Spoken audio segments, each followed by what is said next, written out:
नमस्कार दोस्तों, नमः शिवाय। जीवन ज्योति चैनल में आप सभी का हार्दिक स्वागत करती हूँ। दोस्तों, आज की वीडियो में आप सभी लोग श्रवण करेंगे कार्तिक मास महात्म्य अध्याय 6। आशा करती हूँ इसके पहले के सभी अध्यायों का श्रवण आपने अवश्य किया होगा। आइए आज अध्याय 6 का पाठ श्रवण करते हैं।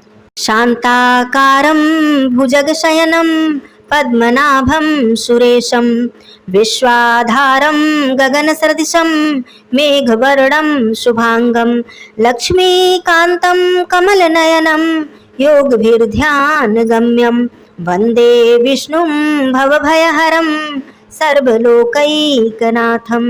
ओम नमो भगवते वासुदेवाय। नारद जी बोले, जब 2 घड़ी रात बाकी रहे तब तुलसी की मृत्तिका, वस्त्र और कलश लेकर जलाशय पर जाएं। कार्तिक मास में प्रत्येक जलाशय के जल में स्नान करना चाहिए। गर्म जल की अपेक्षा ठंडे जल में स्नान करने से 10 गुना पुण्य अधिक प्राप्त होता है। उससे 100 गुना पुण्य बाहरी कुएं के जल में स्नान करने से होता है। उससे भी अधिक पुण्य बावड़ी में तथा उससे भी अधिक पुण्य पोखर में स्नान करने से प्राप्त होता है। उससे भी 10 गुना झरने में और उससे भी अधिक पुण्य कार्तिक में नदी स्नान करने से होता है। उससे भी 10 गुना पुण्य वहां प्राप्त होता है जहां 2 नदियों का संगम हो, और यदि कहीं 3 नदियों का संगम हो तो उस पुण्य की कोई सीमा ही नहीं होती है। स्नान करने से पहले भगवान का ध्यान करके स्नानार्थ संकल्प करना चाहिए। फिर तीर्थ में उपस्थित देवताओं को क्रमशः अर्घ्य आचमनीय देना चाहिए। अर्घ्य मंत्र इस प्रकार है। हे कमलनाथ, आपको नमस्कार है।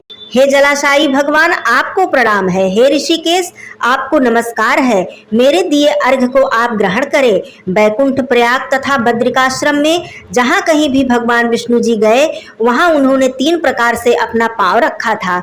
वहां पर ऋषि वेद यज्ञों सहित सभी देवता मेरी रक्षा करते रहे। हे जनार्दन, हे दामोदर, हे देवेश, आपको प्रसन्न करने हेतु मैं कार्तिक मास में विधि विधान पूर्वक ब्रह्म मुहूर्त में स्नान कर रहा हूँ। आपकी कृपा से मेरे सभी पापों का नाश हो। हे प्रभु, कार्तिक मास में व्रत तथा विधि पूर्वक स्नान करने वाला मैं आपको अर्घ्य देता हूँ। आप राधिका सहित ग्रहण करें। हे कृष्ण, हे बलशाली राक्षसों का संहार करने वाले भगवान, हे पापों का नाश करने वाले, कार्तिक मास में प्रतिदिन दिए हुए मेरे इस अर्घ्य तथा कार्तिक स्नान के व्रत करने वाला फल मुझे प्राप्त हो।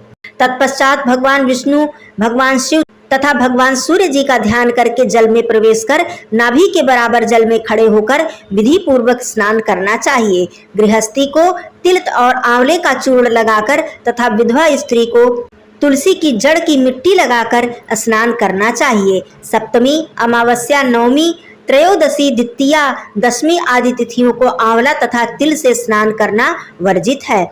स्नान करते हुए निम्न शब्दों का उच्चारण करना चाहिए। जिस भक्ति भाव से भगवान ने देवताओं के कार्य के लिए 3 प्रकार का रूप धारण किया था, वही पापों का नाश करने वाले भगवान विष्णु अपनी कृपा से मुझे पवित्र बनाए। जो अमनुष्य भगवान विष्णु की आज्ञा से कार्तिक व्रत करता है उसकी इंद्रादि सभी देवता रक्षा करते हैं, इसलिए मुझको पवित्र करें। बीजों, रहस्यों तथा यज्ञों सहित वेदों के मंत्र, कश्यप आदि ऋषि, इंद्रादि देवता मुझे पवित्र करें। अदिति आदि सभी नारियां, यज्ञ सिद्ध सर्प और समस्त औषधियां व तीनों लोकों के पहाड़ मुझे पवित्र करें।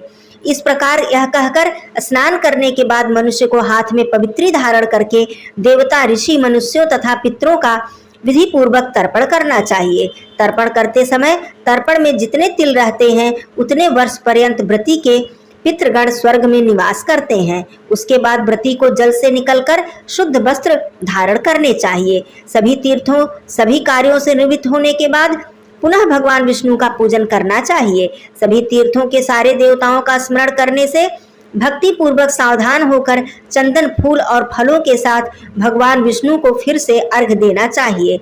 अर्घ्य के मंत्र का अर्थ इस प्रकार है। मैंने पवित्र कार्तिक मास में स्नान किया है। हे विष्णु, राधा के साथ आप मेरे दिए अर्घ्य को ग्रहण करें।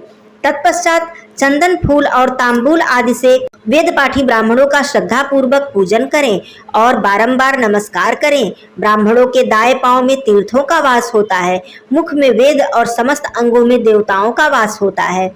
अपने कल्याण की इच्छा करने वाले मनुष्य को इनका न तो अपमान करना चाहिए और न ही इनका विरोध करना चाहिए। फिर एकाग्रचित होकर भगवान विष्णु की प्रिय तुलसी जी की पूजा करनी चाहिए। उनकी परिक्रमा करके उन्हें प्रणाम करना चाहिए। हे देवी, हे तुलसी माँ, देवताओं ने ही प्राचीन काल से तुम्हारा निर्माण किया है और ऋषियों ने तुम्हारी पूजा की है।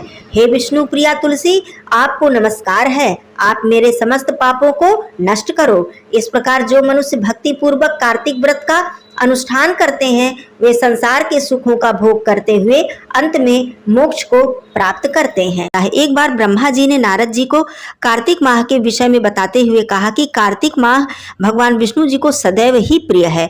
इस मास में भगवान विष्णु जी का ध्यान करते हुए कोई भी पुण्य कार्य यदि किया जाए तो उसका फल अनंत गुना हमें प्राप्त होता है। सभी योनियों में मनुष्य योनि को सर्वश्रेष्ठ तथा दुर्लभ माना गया है। अतः प्रत्येक मनुष्य को कार्तिक मास में पुण्य कर्म अवश्य करने चाहिए, क्योंकि इस माह में सभी देवतागण मनुष्य के समीप हो जाते हैं। इस माह में देवता मनुष्य द्वारा किए गए स्नान, व्रत, वस्त्र, भोजन, चांदी, स्वर्ण, भूमि आदि दिए गए दान को विधि पूर्वक ग्रहण करते हैं। इन सभी में से अन्नदान, जो कि सभी पापों का नाश करता है, इसका अत्यधिक महत्व बताया गया है। कार्तिक मास में मनुष्य जिस किसी मनोकामना से दान करता है उसे वह अक्षय रूप में प्राप्त होता है। यदि कोई मनुष्य दान देने में असमर्थ है तो उसे कार्तिक मास में प्रतिदिन भगवान के नामों का स्मरण करना चाहिए तथा गंगा जी में स्नान करते हुए कार्तिक मास की कथा श्रवण करनी चाहिए। ऐसा करने से भी मनुष्य पुण्य का भागी बनता है।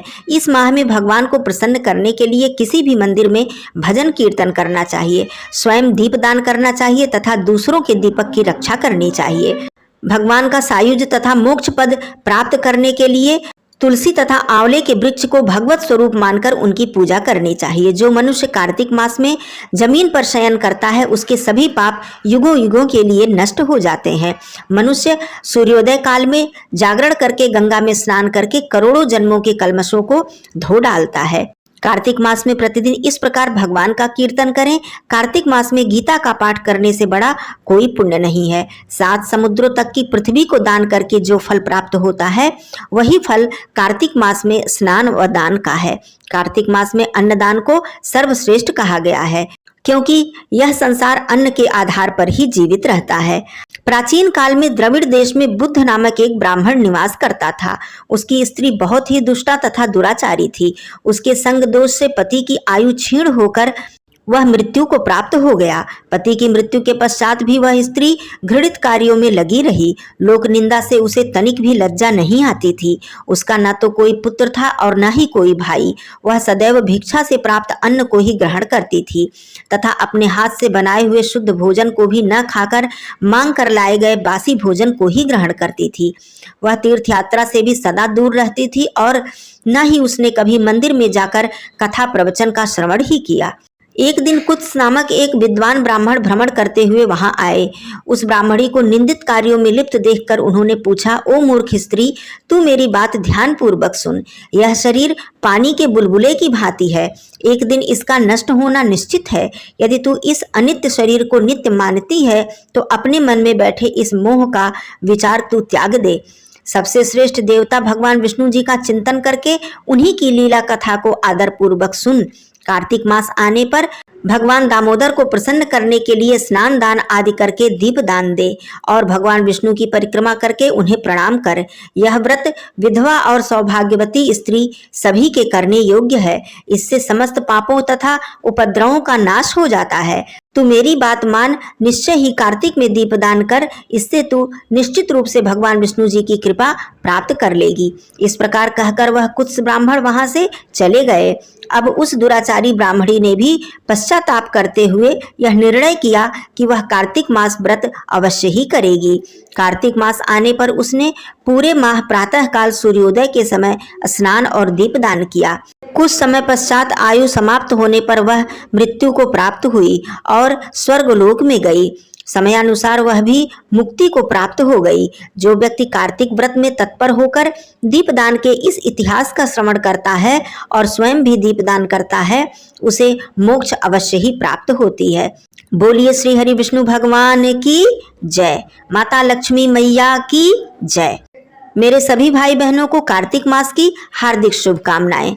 वीडियो पसंद आया हो तो इसे लाइक और शेयर जरूर कीजिएगा। कमेंट बॉक्स में ओम नमो भगवते वासुदेवाय अवश्य लिखिएगा। चैनल पर पहली बार हैं तो चैनल को सब्सक्राइब कर लीजिएगा। धन्यवाद दोस्तों। नमः शिवाय। हर हर महादेव।